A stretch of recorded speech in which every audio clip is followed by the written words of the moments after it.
Guys, welcome back to my YouTube channel. അതായത് എനിക്ക് പറ്റുന്ന ഒരു ഇൻസിഡന്റിനെ പറ്റിയാണ് ഇപ്പോൾ ഞാൻ നിങ്ങളോട് ഷെയർ ചെയ്യാൻ പോകുന്നത്. അതായത് ഞാൻ സ്ഥിരമായിട്ട് ലൈവ് ചെയ്യുന്ന ഒരു വ്യക്തിയാണ് കേട്ടോ. അപ്പോൾ അതിൽ ഏറ്റവും കൂടുതൽ വരുന്ന മെസ്സേജാണ് ചേച്ചി മുല കാണിക്കൂ. ഈ പറയുന്ന സാധനങ്ങളെല്ലാം പെണ്ണുങ്ങൾക്കുണ്ട്. പെണ്ണുങ്ങളുടെ ഏതൊക്കെ പ്രൈവറ്റ് പാർട്സ് ഉണ്ടോ അതൊക്കെ കാണിക്കുമോ, ചേച്ചി വലുതാണോ ചെറുതാണോ, ഇത് ഉറപ്പുണ്ടോ, അങ്ങനെയാണോ ഇങ്ങനെയാണോ, ചേച്ചി എത്ര പേരെ ഇതായിട്ടുണ്ട് എന്നൊക്കെയാണ്. അപ്പോൾ ഞാൻ ഒരു കാര്യം പറഞ്ഞോട്ടെ, ഇവരെ പേരിൽ ഈ പറഞ്ഞ അമ്മയും പെങ്ങളും ആരും ഇല്ലാഞ്ഞിട്ടാണ്. അപ്പോൾ നിങ്ങൾ ഇതിങ്ങനെ ലൈവ് ചെയ്യാതിരുന്നൂടെ എന്നുള്ളത്.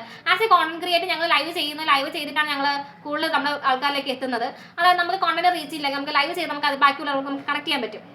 ഓക്കെ, അപ്പോൾ അതുകൊണ്ട് നമ്മൾ ലൈവ് ചെയ്യുന്നത്.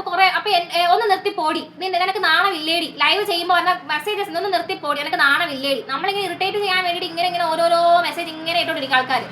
അപ്പോൾ ഇവരെല്ലാം ഒന്നില്ലെങ്കിൽ 2K കിഡ്സ് ആയിരിക്കും. ഏറ്റവും ഞാൻ 2-3 പേരെ കണ്ടുപിടിച്ചതിൽ വെച്ച് എല്ലാം 15-16 വയസ്സുള്ള പിള്ളേരാണ് ഇമാര് മെസ്സേജ് ഇടുന്നത്. അപ്പോൾ ഈ പാരൻസ് ഒക്കെ എനിക്ക് അറിഞ്ഞുകൂടാ, വീട്ടിലെ പിള്ളേരൊക്കെ ഇങ്ങനെ ഫോണൊക്കെ എടുത്ത് പല ഫേക്ക് ഐഡിയിൽ ഉണ്ടാക്കി പേര് പറഞ്ഞതോ എന്തോന്ന് ചന്തി കീറിയവൻ, മൂലം കീറിയവൻ, എന്തോന്ന് അയ്യോ അണ്ടി പോയ അണ്ണാൻ, അങ്ങനെയൊക്കെ പേരൊക്കെ എന്തോന്ന് അയ്യോ കൈവാണം എന്നൊക്കെയുള്ള അങ്ങനത്തെയൊക്കെ പേരിലാണ് പറഞ്ഞത്. മനസ്സിലായില്ലേ? ഈ പിള്ളേരൊക്കെ ഇമാര് മെസ്സേജ് ഇടുന്നതൊക്കെ അവന്മാർക്ക് എന്ത് മനസ്സുഖമാണ് കിട്ടുന്നത്?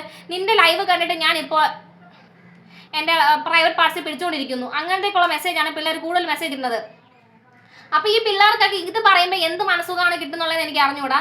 എന്നെപ്പോലെ തന്നെ ലൈവ് ചെയ്യുന്ന മിക്ക സ്ത്രീകൾക്കും ഇത് തന്നെയാണ് അവസ്ഥ. ഇവർ സ്ത്രീകളുടെ ലൈവ് മാത്രം ടാർഗറ്റ് ചെയ്ത് ഇമാതിരി മെസ്സേജ് അയക്കും. പയ്യന്മാരുടെ ലൈവ് ആണെങ്കിൽ പോയി തെറിവിളിയും മറ്റ് അട്ടാസവും കാര്യങ്ങളും. ഈ സ്ത്രീകളുടെ ലൈവിൽ വന്നിട്ട് ഇവന്മാരെ സ്വന്തം വീട്ടിലുള്ള പെണ്ണുങ്ങളെ വിളിക്കും പോലെ എത്രയോ കാലത്തെ പരിചയം നീ എടി ഡാഷ് മോളെ എന്നൊക്കെയാണ് അവന്മാർ വിളിക്കുന്നത്. ഇവന്മാരൊക്കെ എന്ത് കണ്ടിട്ടാണ് ഇങ്ങനെ വിളിക്കുന്നത് എന്നുള്ള കാര്യം എനിക്ക് അറിഞ്ഞുകൂടാ.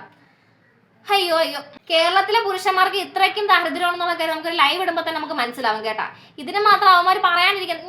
ഞാനും തിരിച്ച് പറയില്ല, ഞാൻ നന്മമാരൊന്നുമില്ല, ഞാനും തിരിച്ച് പറയാം. എന്നെ പറഞ്ഞാൽ തിരിച്ച് അവൻ്റെ 10 തലമുറയ്ക്കാണ് ഞാൻ തിരിച്ച് വിളിക്കും. കാരണം നമ്മൾ തിരിച്ച് വിളിക്കാൻ തുടങ്ങുമ്പോൾ തലേക്ക് ജവന് കളിച്ചുകൊണ്ടിരിക്കും. അതാണ് ഇപ്പോഴത്തെ അവസ്ഥ, ഇപ്പോഴത്തെ ലൈവിന്റെ അവസ്ഥ.